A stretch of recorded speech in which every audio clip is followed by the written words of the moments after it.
We've entered a new phase tonight. Today, the United States of America is fully at war. We are fully engaged, but we are all Americans, every single one of us. And we have to start thinking as if we are at war, because we have all been called to war. But the call to war that we have is different than the calls to war in the past. There is no Pearl Harbor. There are no burning ships. There is no Bataan Death March in the Philippines where our soldiers are marched mercilessly to die. There is no German submarines torpedoing our cargo ships right off of the New England coast. We don't have to fight the Waffen-SS. We don't have to fight the Japanese Imperial Army. We are fighting a virus, COVID-19. That is the enemy that we are up against. The enemy is invisible and the enemy is silent, but make no mistake to anybody that's listening my voice. It is deadly as landmines, and it is indiscriminate as German bombs falling on London during World War II. But we are not being asked to fill out draft cards, but make no mistake about it. We are all tonight soldiers, every single one of us. The soldiers that are on the front lines tonight are the nurses who are in the hospitals today, who are trying their best with running out equipment and conflicting information and bad guidelines and endless hours in hospitals all across the country. The soldiers today are the doctors who are doing everything they can to save a growing tidal wave of patients that are hitting them.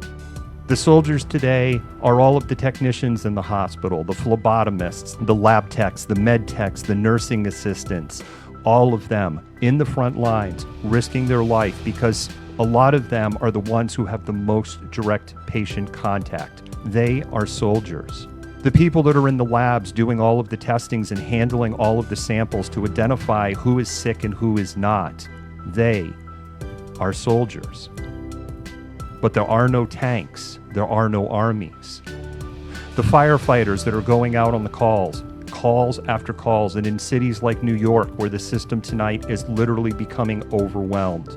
The police, who are typically the first responders, who here in Kirkland are having to wear full PPE gear of masks and gloves and gowns on their police calls so that they can stay safe to continue to engage with the public and protect and serve. They are soldiers.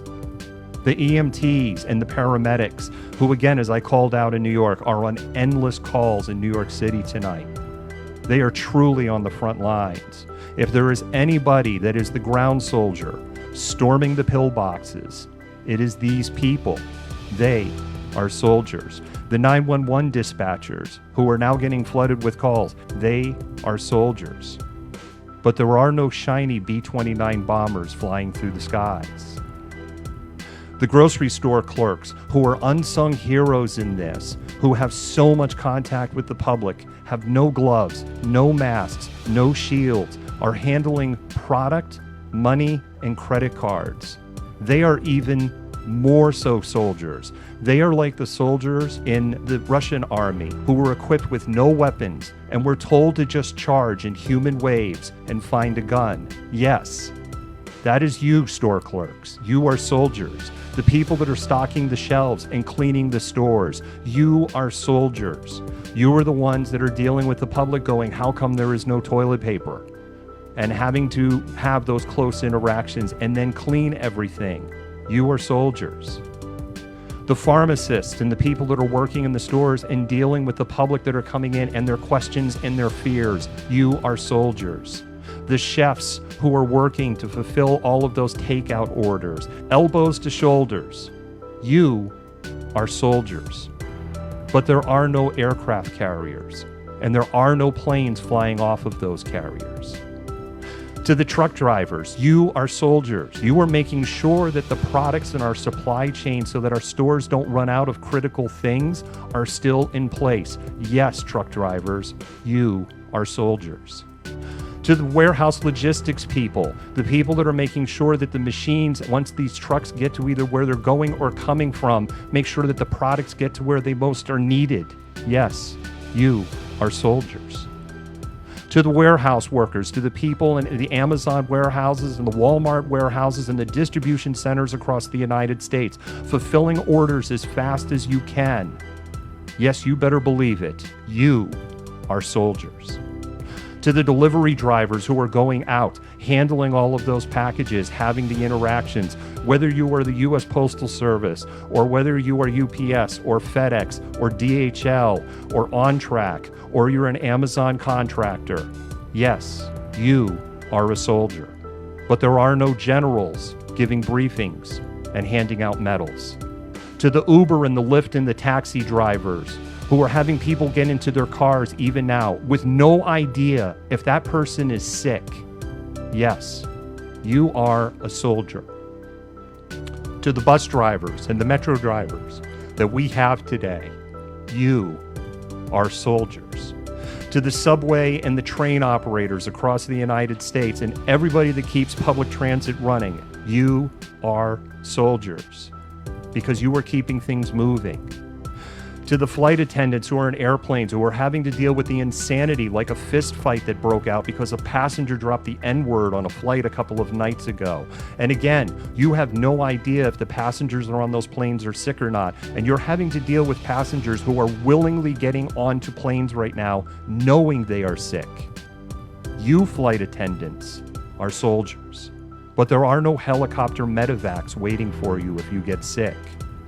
To the reporters who are out there, the fact checkers, the people that are working and endeavoring to make sure that fake news does not persevere, that the real news gets out, and that facts are adhered to. Yes, you are soldiers. To the camera crews that are going out with those reporters, and in some cases going into hospitals and risking your lives to make sure that we see the story and that the history is documented. You better believe it. You are soldiers. But there are no fighter planes to provide you cover as you go out. To the farmers that are making sure that America is still fed, you are soldiers. To the people that are working in the factories, making sure that consumer packaged goods are flowing, whether those consumer packaged goods are basic medical supplies or the things that we need to clean our houses, you better believe it. You are soldiers. To the distribution centers and to the rail centers and to the places that are processing the food that we eat, to the factories, to the finished product, to the breads, all of you are literally soldiers. But there are no smiling pictures of ace fighter pilots waiting for you in the future. We're not being asked to sacrifice like the silent generation and the greatest generation is being asked to sacrifice. We're not being asked to plant victory gardens. We're not being handed out war ration books that will dictate what we can and can't buy and how much we buy. We're not having to prove that we need to travel somewhere and get gas ration cards to go from point A to point B. We're not under blackouts and having to live in fear in the night. No, we don't have to worry about any of those things. But make no mistake about it, we are all soldiers. Those of us in the rear, there are things that are going on. There are people that are making masks for our medical personnel. People that are making these masks, you are the Rosie the Riveters. People that are making surgical masks, this 100 million mask effort, you are the Rosie the Riveters to the war effort. To the distillers all across the country that are stopping making liquor and are making hand sanitizer and are distributing those hand sanitizer to hospitals because they can't get it anymore. You are the war factories. You're being asked to do things like don't buy toilet paper at 300 rolls. And you're being asked to let the elderly and the sick go to the grocery store alone. What you're being asked to do is to sit on the couch and Netflix and chill. What you're being asked to do is play with your cell phone. What you're being asked to do is surf the internet. What you're being asked to do is sacrifice not going out to the restaurants and the clubs and the bars and to maintain social distance. Those are the things that you're being asked to do. You're also being asked to stay home if you even think that you are sick, because you should operate not, I don't want to get infected, but operate as if you are infected, because the enemy is invisible and silent, and the enemy could be inside of you, literally. There are no troop transports that are awaiting for us. There are no beaches in Normandy that we are going to storm. This is an invisible enemy. There will be no victory parades when we come through the other side. And make no mistake about it, America, we will come through. the other side, and we will mourn the dead. One day, when this is over, we will once again be able to sit and celebrate. Distillers will not be making hand sanitizer. They will be back to making libations. The restaurants will be open. Marriages and other public activity will happen. And yes, we will finally be able to properly mourn those who died. But we will persevere. There will be victory in this.